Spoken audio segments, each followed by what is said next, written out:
What's up, you guys, and welcome back to my channel. Hello, my name is Christina if you guys are new.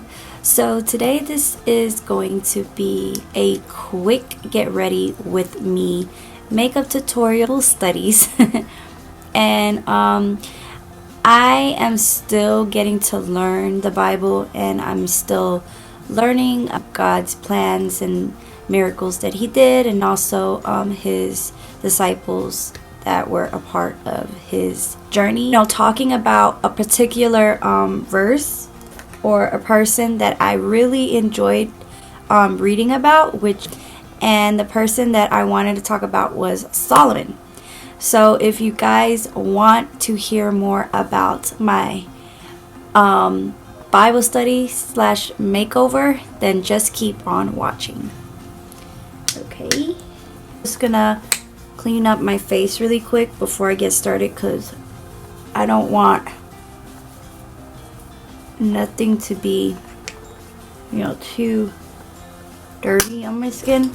And product I'm using is the micellar water from Garnier. Going to put on is some face milk by Fourth Ray as well, and this one is the coconut. So I'm just going to, let me just set it here, add some of this onto my face. And it says to add 2 or 3 pumps, but this pump I guess has been giving me issues, so I'm just gonna add some product here, and then once I add this, we're gonna go ahead and start with Solomon.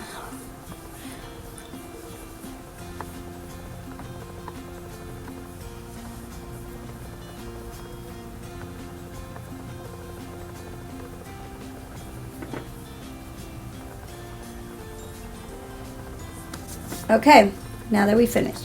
So in chapters Kings number 1, Solomon, if you guys do not know who he is the son of David. David ruled for a very long time, was very loyal to the Lord, and he always fulfilled God's plans. I added a little bit of COVERGIRL setting mist, by the way. It's also your duty to anoint the next generation of kids, your son, to be in charge of just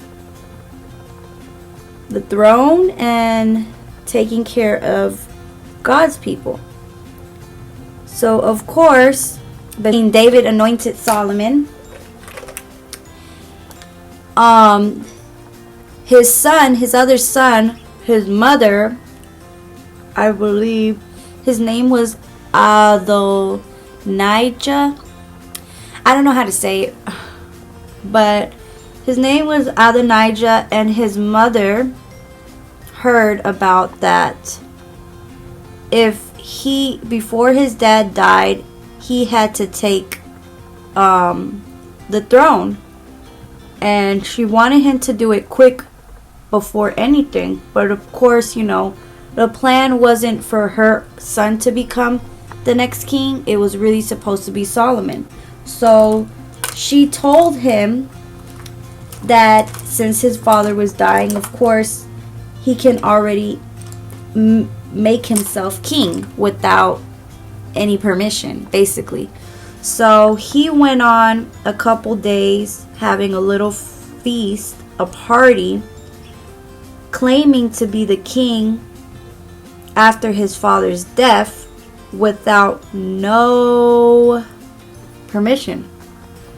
So while he was claiming, and his father already had anointed Solomon, then Solomon had a duty that he had to do. So of course, after he was anointed, I think God had told him, look, Solomon, Adonijah's son, is over here celebrating, thinking that he is going to be the next king. You need to let him know that he is not going to be the next king, and that you were anointed, and that he needs to basically just stop telling people and he needs to let him know that now he is in charge of basically his father's position. So of course Solomon listened, and he went to the village, if I'm not mistaken, the village, and he went on to, he went to where they were still celebrating, and they heard the news. I didn't even put some of this on, so let me just, this is also the Acne Fighting Putty Primer. I'm gonna add some really right here on this little pimple, because this pimple's been giving me issues, and this one right here. Uh-oh, I still have some right here. Yeah, I have pimple for days, you guys. So back to what I was saying. So of course Solomon went, he saw his brother, he let him know, hey, you ain't no king, I've been anointed, so you gotta listen to me. He was scared, and his brother did not realize what he had done, but instead he ran away because he was in fear that his brother Solomon was going to kill him after making a whole scene about him being the new king. But Solomon gave him a chance and didn't do nothing to him. But he did give him a warning and told him, like, if he asked him or does anything evil that he may think of, he will kill him. And the Lord had even told him that if this was to happen, he had to do that right, which God didn't get upset with him because it was what God had told him, you know, how his brother is. So of course, once he was in the throne, in the palace, it was like a servant. I don't know if she was the mother of Solomon, but she was like a friend of David's. And after David had passed, she was in, I guess, the palace or something, and Adonijah, because he wanted to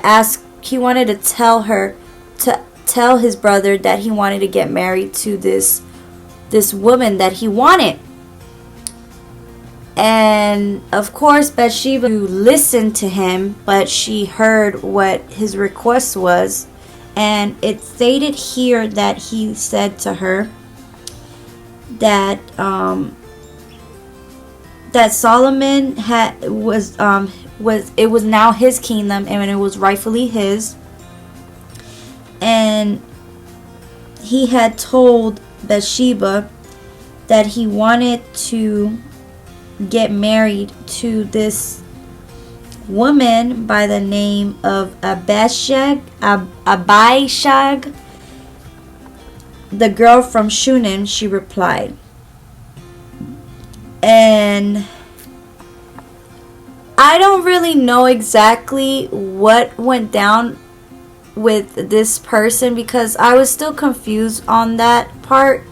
But basically, his brother wanted to get married with somebody maybe outside of the village, or that wasn't, you know, in God's plans, I would assume. And so Solomon gave his brother a chance, but so he told him, if you do any funny,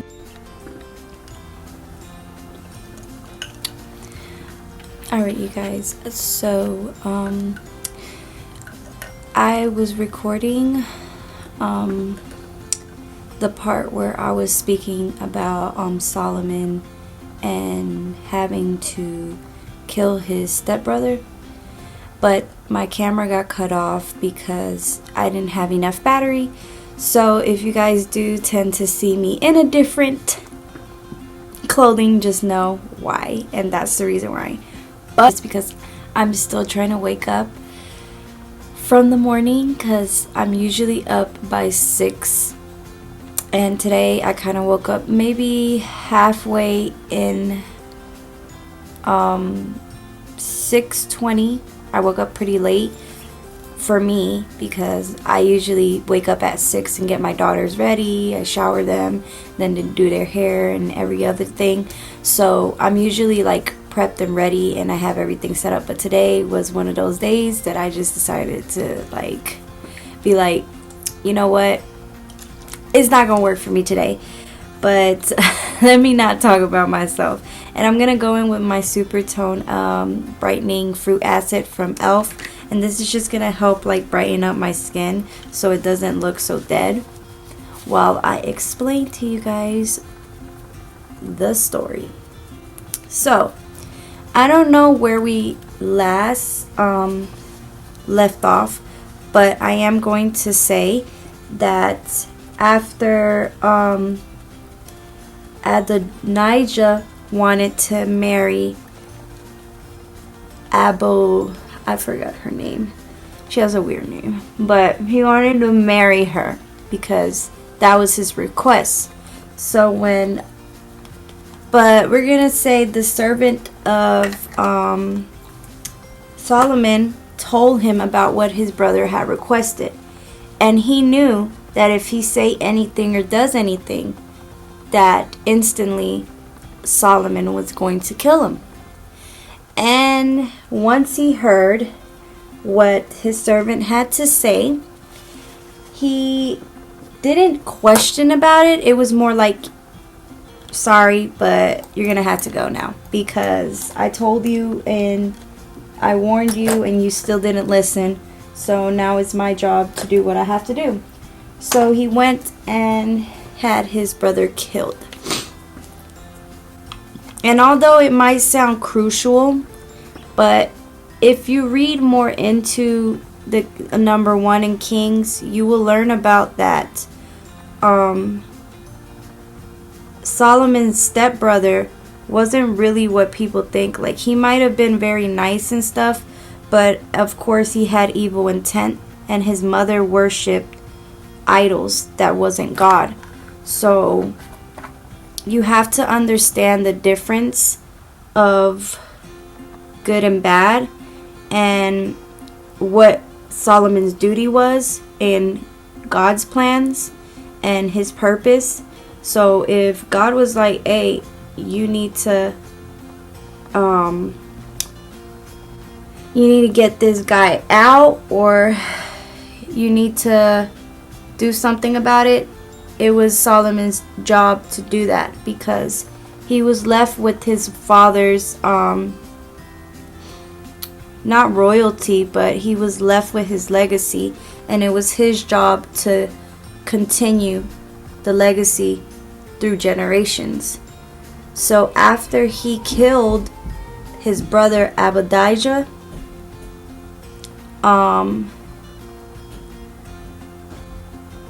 he went on ruling for a long time.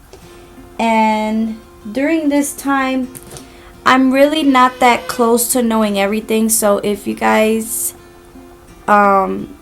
do happen to know the story well, you know, just comment down below. I'm not such a big fan. I'm still getting to know the book, so I'm just going off of my own recollection, so please don't judge me. So fast forwarding, he ruled for a long time, and then he had a dream, I believe, with God, and I think he wanted to ask God like a question, but he also wanted like something from God. So of course God's like, okay, by the way, some banana eye cream from 4th grade. So he ruled, and then he had that dream, and he really wanted not just a favor from God, but he wanted something from God to see if he could make that request. So of course, you know, God is very faithful, and you know, you do the right thing, you get rewarded. It's just like a little kid. Like, you do the good things, you get good grades, you get rewarded. You guys, I don't think I'm gonna be able to finish my whole face, so I'm just gonna stop here and just continue with my face looking this crazy. I'll just continue from here. So I'm gonna add some diamond plumper. Oh wait, no, mineral wear, sorry.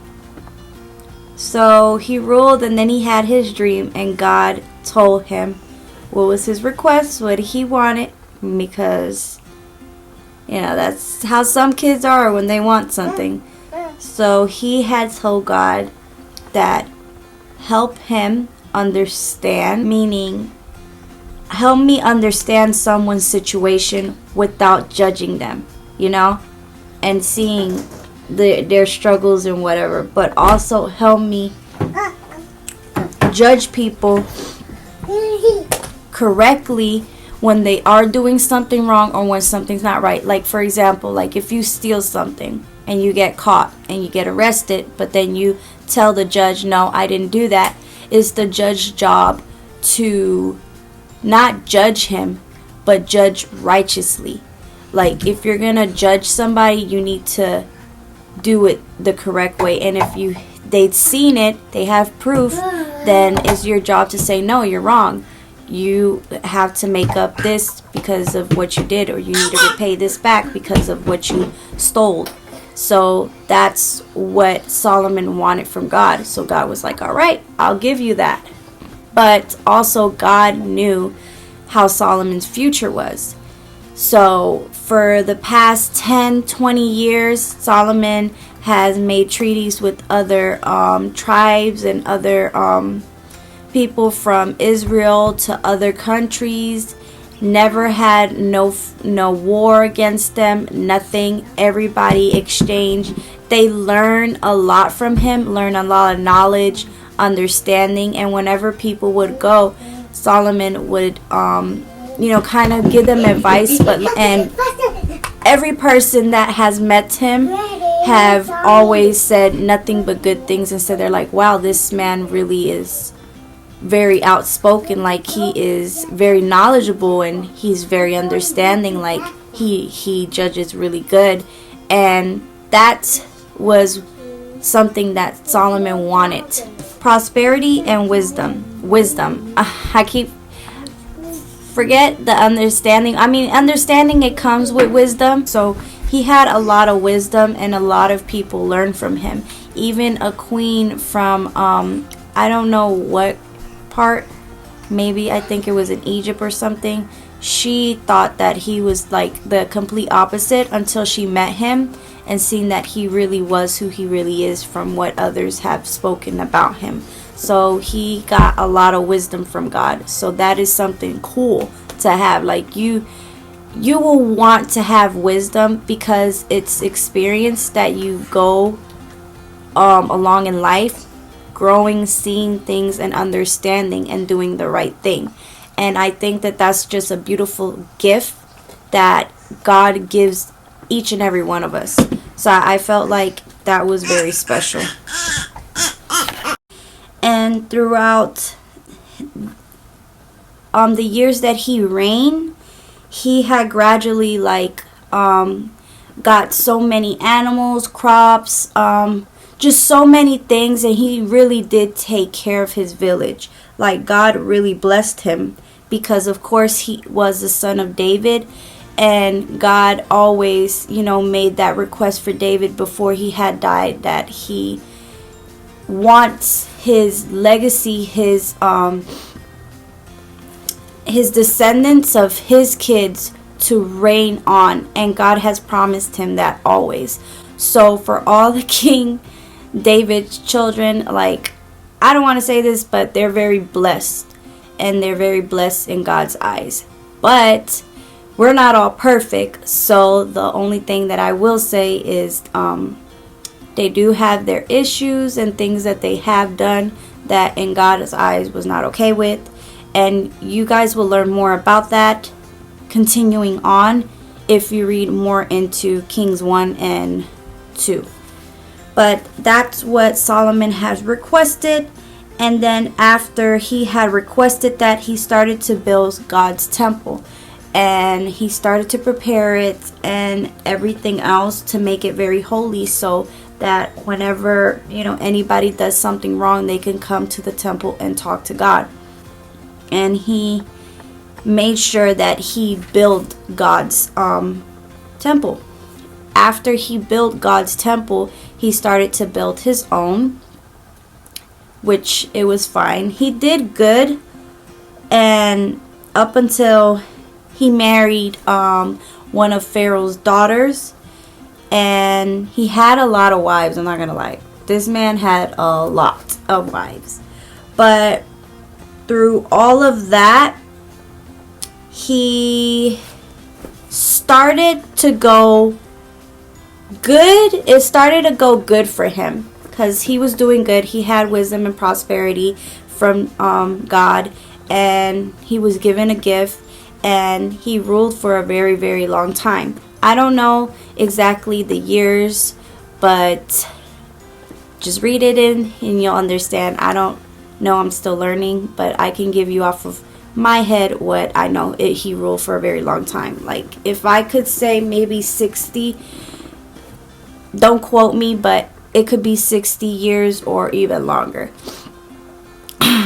So he married Pharaoh's daughter, which she's from Egypt, and a lot of people from Egypt, they do not worship God. They worship things that do not exist, and they worship idols, little gold calves, things that God does not approve of. And it makes a lot of sense because, you know, God didn't make the commandments just yet, but he did warn Solomon about, you know, idling statues that are not their God. It's kind of disrespectful in a way in God's face when people do things like that. And a lot of people may deny it, but it's still here till this day. There's still people that idol a lot of things, and you may not know what it could be until you realize it, and then you notice it and you're like, you know, this is not good. With all the many wives that Solomon had, they worship that. So because they worship those gods and not the God Almighty that made heaven and earth, he started to get into the habit of how they did things. So he started falling in line with what they were doing, and because of that, he committed his own sin by, you know, idling other gods and not God, the real God. So with that being said, God was like, okay, I told you this, I warned you, I told you plenty of times, but you still didn't listen. So at first God was going to punish him, and he was going to punish the village, but because he promised David, his father, that he was going to keep their legacy and still let his kids, his descendants, rule and reign forever and ever, he was like, you know, I'm not going to break that promise because I promised that to David, so I'm going to complete it. But all his descendants are all going to fall into the same situation, which is following other gods, idling other statues and gods that they should not be idling.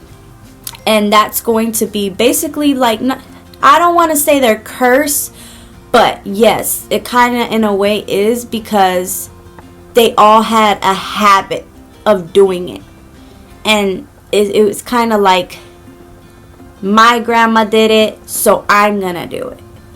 Even though if I'm not going to do it, it's going to happen. So it's kind of like a chain of effect until it breaks, and then it's fully gone. I mean, I'm pretty sure later on, there had to have been somebody that tried to break it and you know, follow God's rules and not idling these other, you know, things that don't exist, that they're not real. And, you know, it's like you talking to a wall.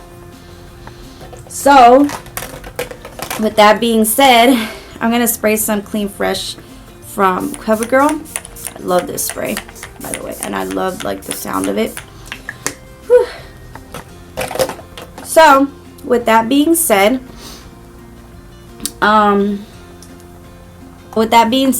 that's what God has said. He said, I'm not going to do that to you, David, because I know how much you meant to me and you were very loyal to me. I'm not going to break my promise. God doesn't break his promise. So he did that, but he did say that they were going to suffer.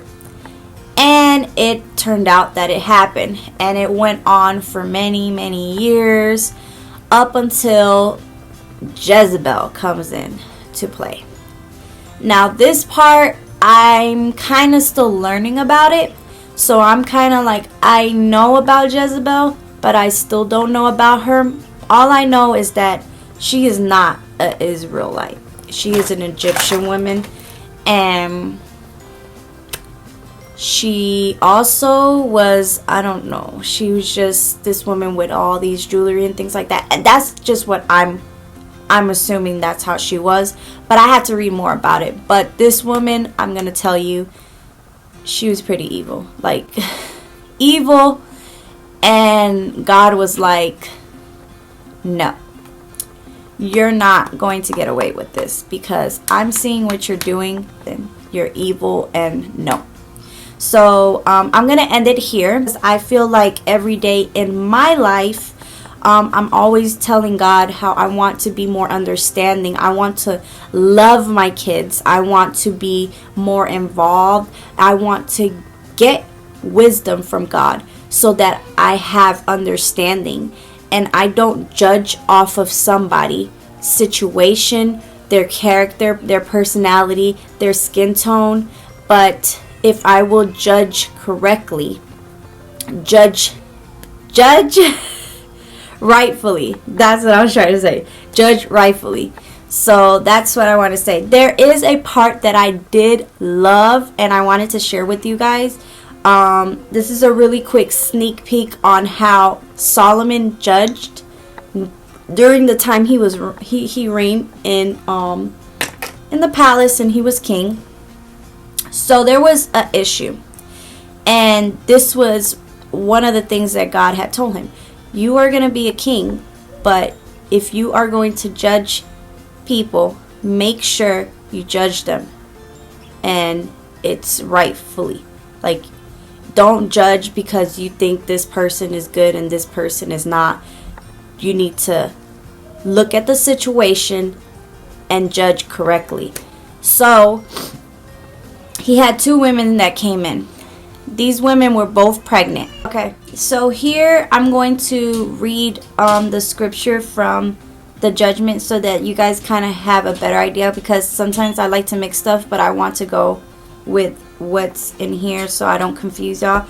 So it says, Solomon judges wisely. It says, sometimes later 2 prostitutes came to the king to have an argument settled. That was when they were arguing back and forth. They're like, please, my lord. One of them began. She was saying, this woman and I live in the same house. I believe that was number 1. I gave birth to a baby while she was with me in the house. 3 days later, this woman also had a baby. We were alone. There were only 2 of us in the house. So I probably got that wrong. I thought they were pregnant at the same time.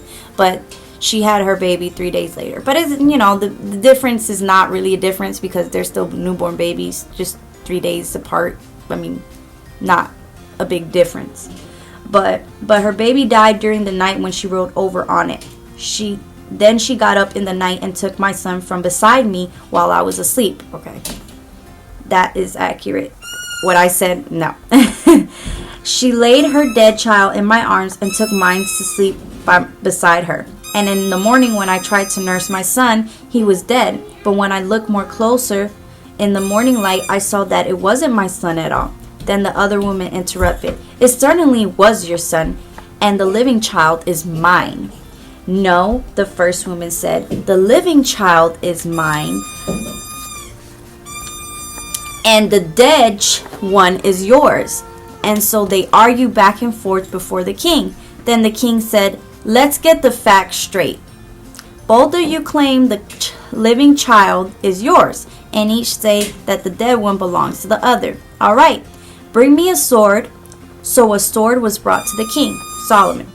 Then he said, cut the living child in 2 and give half to one woman and half to the other. Then the woman who was the real mother of the living child and who loved him very much cried out, "Oh no, my lord, give her the child, please do not kill him." So you know, when your child is yours, and if you are a mother or if you are a parent in general, you know that with anything that happens to your baby, you're gonna be right there, center there, hands down, trying to help your child. All right, so he's like, well, bet, let's make this easier so we won't get nothing confused. So we'll cut the kids in half. And of course the real mother was like, don't kill my baby, because you know that's my baby. Like I would do anything for my baby, but don't kill my baby, because that baby belongs to me. And you can tell in the terror and her tears in her eyes, like how she was begging, pleading for the king not to sacrifice her child. And then the other woman was, then the woman who was the real mother of the living child who loved him very much cried out, "Oh no, Lord, give her the child, please do not kill him." But the other woman said, "All right, he will be neither yours nor mine. Divide him between us." So that's how Solomon was able to find out the truth and judge wisely, because he wanted to know who was telling the truth, who was the real mother. So once he found out, then he said, "Do not kill the child, but give him to the mother who wants him to live, for she is his mother." When all Israel heard the king's decision, the people were in awe of the king, for they saw the wisdom God had given him for rendering justice. So after that, I don't know what happened with the women, but I just know that she was able to get her baby back, and the other lady, like, she was just wrong. Who knows what happened to her? God probably took care of her. But that was something that blew my mind, because nowadays, like, you have people that they make decisions and they do things recklessly without thinking before they do it. And sometimes when it happens, it's kind of like a sticky situation. And it's hard, you know, with all this going on in the world. And nowadays, like, a lot of people choose to not accept the reality and know the truth of what's right from wrong. And they think that because they make a wrong decision, or they say, "Oh, well, I could do this," then that means it's okay. But sometimes it's not. And when you're wrong, you need to learn to accept your faults and, you know, just say, you know, "Lord, forgive me for making this mistake. Try to help me understand so that I won't make the same mistake again." And I think with praying about it, speaking with God, I think in all of that, it helps make you understand about life, and He'll give you what you ask if you ask for it in time of prayer. So that was my favorite storyline that I love out of Solomon. I think he was a great ruler. I'm not sure about all the woman part, because I was kind of like, you should be a one woman man. But I mean, of course, back then it was like that. But I just personally don't share mine. So my husband's for me and nobody else. So that's that. So, but I do love Solomon's story, and I think that he was a great ruler, and it's nice to have that type of mindset. Like, you want to have wisdom, you want to have prosperity, you want to judge rightfully so that you don't make a mistake by judging the wrong person. And there's always been situation, courts, crimes, things that a lot of other people has gotten away with things. And it's sad, because even when the proof is shown, they still got away with murder. And I just think it's crazy, because some people should not be allowed to get away. But it's fine, because at the end of the day, God sees them. God knows who they are. He knows what to do. So at the end of the day, we shouldn't put that pressure on us because he got it. So that's all that I have for today. I know I was supposed to like get ready and get my makeup set up, but I didn't want to continue with this video because of course my sons are coming in and out. So I just wanted to relax because I am a little bit tired. I'm still trying to wake up from this morning, and I'm not like in it today. I drank some coffee, but it's not kicking in. So maybe for another Bible study, I'll probably be fully awake and ready to prep my skin and get started on doing my makeup while I share with you guys some quotes, scriptures from the Bible. But of course, I have to go. But I wanted to say thank you so much for watching, and I hope you guys enjoy this story and Bible time with me. And that's it. So you guys don't forget to like and subscribe and hit that notification bell for every time I upload a video. And without further ado, thank you so much, and I'll see you guys next time on my next video. Muchos besitos, God bless you, and bye.